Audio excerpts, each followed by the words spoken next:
Hello, praise the lord, God's morning again, hallelujah, praise the lord. प्रभु की स्तुति होती रहे। आज का दिन धन्यवाद का दिन है, प्रभु की स्तुति का दिन है। हर दिन हमारे पास एक नई चुनौती होती है जीवन को जीने की। लेकिन चुनौती के साथ एक बात मैं आपको शब्दों के साथ बताना चाहता हूँ।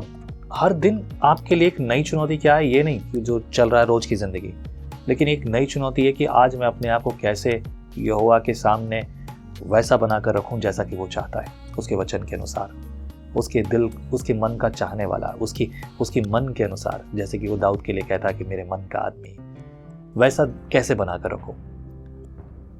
ये सवाल यदि आपके मन में कभी भी आए तो बहुत आसान जवाब है, हम आत्मा के अनुसार बुलाए गए हैं तो आत्मा के अनुसार चले भी। हालेलुया। आइए शुरुआत करेंगे। थोड़ा लंबा अध्याय है, could be more than 10 minute, और ये है भजन संहिता 69, भजन 69 चैप्टर। पहले वचन से मैं पढ़ूंगा। ये संकट में सहायता के लिए पुकार है। हे परमेश्वर, मेरा उद्धार कर, मैं जल में डूबा जाता हूँ, मैं बड़े दलदल में धंसा जाता हूँ और मेरे पैर कहीं नहीं रुकते। मैं गहरे जल में आ गया और धारा में डूब जाता हूँ, धारा में डूबा जाता हूँ। मैं पुकारते पुकारते थक गया, मेरा गला सूख गया है। अपने परमेश्वर की बात जोते जोते मेरी आंखें धुंधली पड़ गई हैं। जो अकारण मेरे बैरी हैं वे गिनती में मेरे सिर के बालों से अधिक हैं। मेरे विनाश करने वाले जो व्यर्थ मेरे शत्रु हैं वे सामर्थी हैं। इसलिए जो मैंने लूटा नहीं वह भी मुझको देना पड़ा। हे परमेश्वर, तू मेरी मूढ़ता को जानता है और मेरे दोष तुझसे छिपे नहीं हैं। हे प्रभु, हे सेनाओं के यहोवा, जो तेरी बाट जोते हैं उनकी आशा मेरे कारण न टूटे। हे इज़राइल के परमेश्वर, जो तुझे ढूंढते हैं उनका मुंह मेरे कारण काला ना हो। दाऊद जब ये गीत गा रहा है, जब ये बात कह रहा है, हालांकि हम ये तो नहीं जानते कि इस गीत की लय कैसी है, किस लय में दाऊद ये गा रहा है।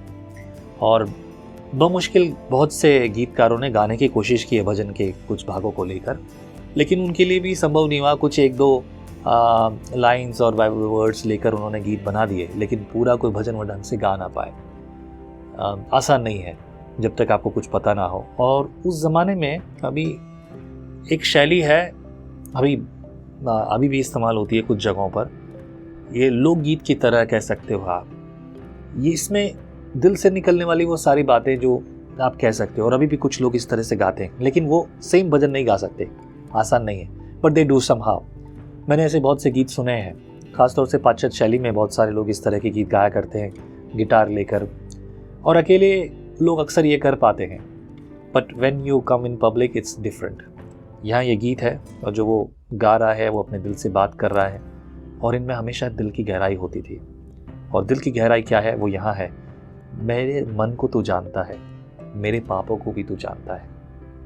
ये जो प्रार्थना वो कह रहा है, इस प्रार्थना में उसका हृदय उसने परमेश्वर के सामने उड़ेल दिया है।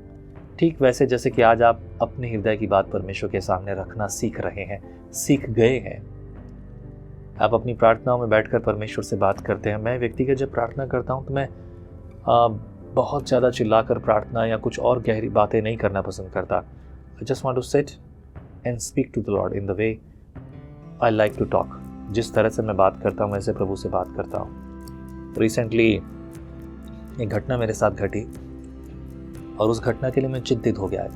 ये एक परिवार है जो प्रभु यहोवा को जानता था, भूल गया, फिर से यहोवा के पास आना पड़ा उसे, क्योंकि अब उसके जीवन में एक बहुत बड़ी समस्या है। वो लौट आए हैं परमेश्वर के पास। अब तक जब तक वो नहीं जानते थे तब तक, मतलब जब तक उन्होंने परमेश्वर को छोड़ दिया था, त्याग दिया था, उनका जीवन था, लेकिन अब वो लौट आए हैं परमेश्वर के पास और प्रभु से आशीष मांग रहे हैं। शैतान ने उनके घर को तबाह कर दिया।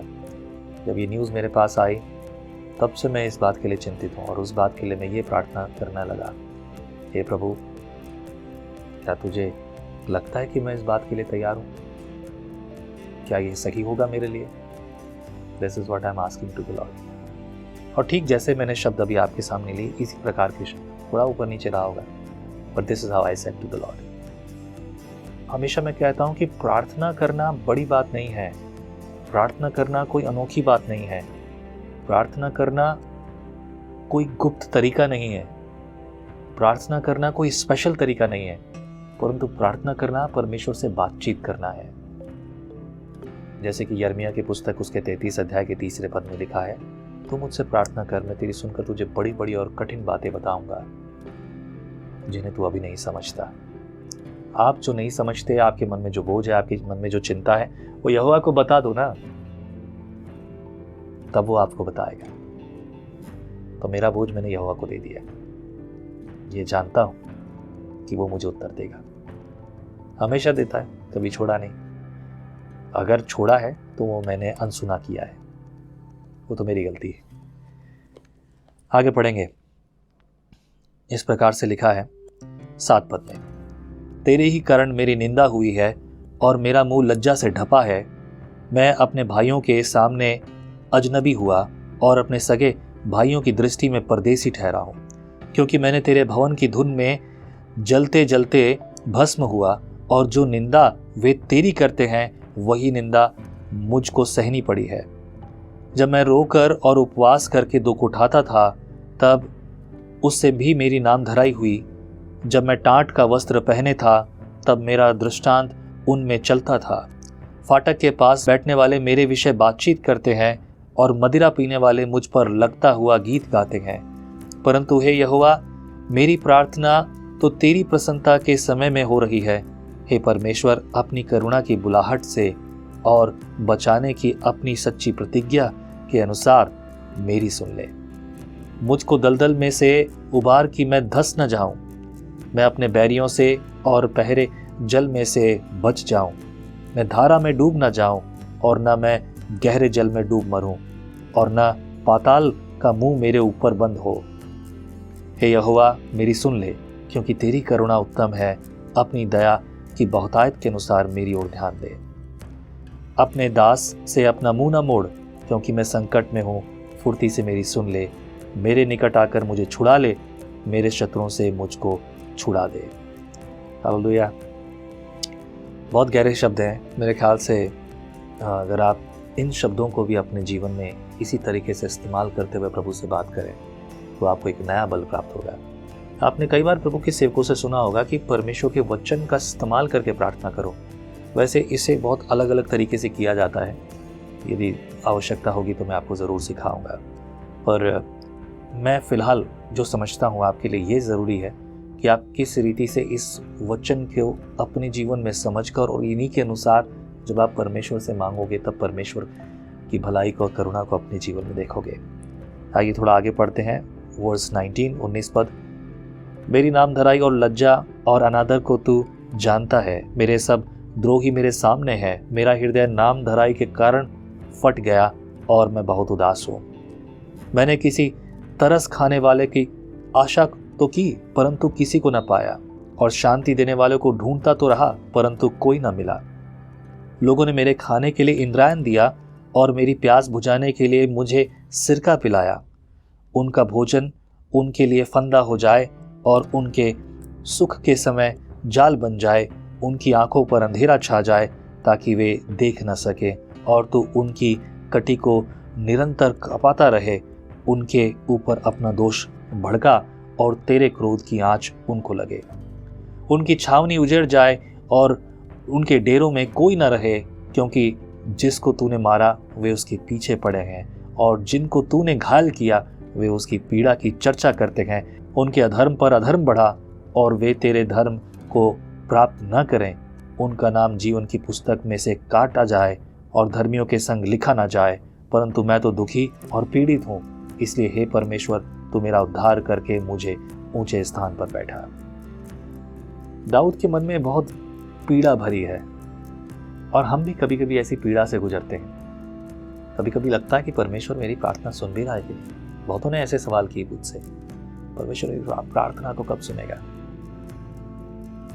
मैं हाल फिलहाल ऐसी परिस्थितियों से गुजरा हूं, but I did not set any way. और मैं कहूं कि बहुत जल्दी मेरे लिए परमेश्वर ने उन सारी परिस्थितियों से मुझे बाहर निकाल दिया। लगता था सब कुछ खत्म हो गया, पर जो अनुभव और जो विश्वास प्रभु पर था,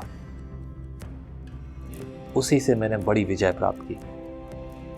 आज मैं नित दिन नई नई आशीषों को, नई नई बातों को देखता हूँ, चारों तरफ चिन्ह चमत्कार को देखता हूँ, आशीषों को देखता हूँ, भलाइयों को देखता हूँ।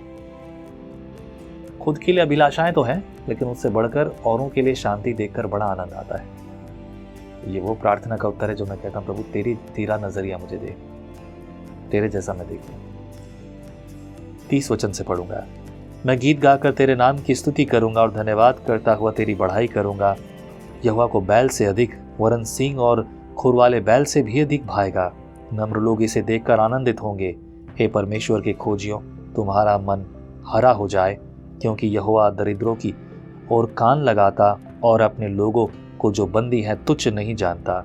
स्वर्ग और पृथ्वी उसकी स्तुति करें और समुद्र अपने सब जीव जंतुओं समेत उसकी स्तुति करे, क्योंकि परमेश्वर सियोन का उद्धार करेगा और यहूदा के नगरों को फिर बसाएगा और लोग फिर वहां बसकर उसके अधिकारी हो जाएंगे। उसके दासों का वंश उसको अपने भाग में पाएगा और उसके नाम के प्रेमी उसमें वास करेंगे। वचन के पढ़े और सुने जाने पर प्रभु आपको बहुत बहुत आशीष करे। Have you tried to walk according to the word of God? क्या आपने कोशिश की है परमेश्वर के वचन के अनुसार चलने की, हर दिन वैसे जैसा परमेश्वर का वचन कहता है? Somebody said to me, मेरे आसपास बहुत सारी मूर्ति पूजा हो रही है, ये व्यभिचारियों की संगति है और मैं उनमें नहीं रहना चाहती। आसपास देखकर परेशान हूँ, लोग मेरा विरोध करते हैं, मेरे अपने भी लोग मेरा विरोध करते हैं कि तू उनमें क्यों नहीं मिलती, वो तेरे ही लोग हैं, तू उनके साथ क्यों नहीं रहती? मैंने कुछ गलत किया है पास्टर जी? नो, नेवर एवर, कुछ गलत नहीं किया है। यही तो बात है जो वचन के अनुसार चलने के लिए कहा गया है। दुष्टों की युक्तियों में न बैठना, इसका अर्थ और भी है, लेकिन ये भी दुष्टों की संगति है जिसमें आप नहीं है। आपने अपने आप को उनसे अलग किया है। अगर आप देखेंगे 1 Corinthians chapter 6, 2 Corinthians chapter 6 speaks one thing, एक ही बात, अविश्वासियों के समान असमान जुए में न जुटो।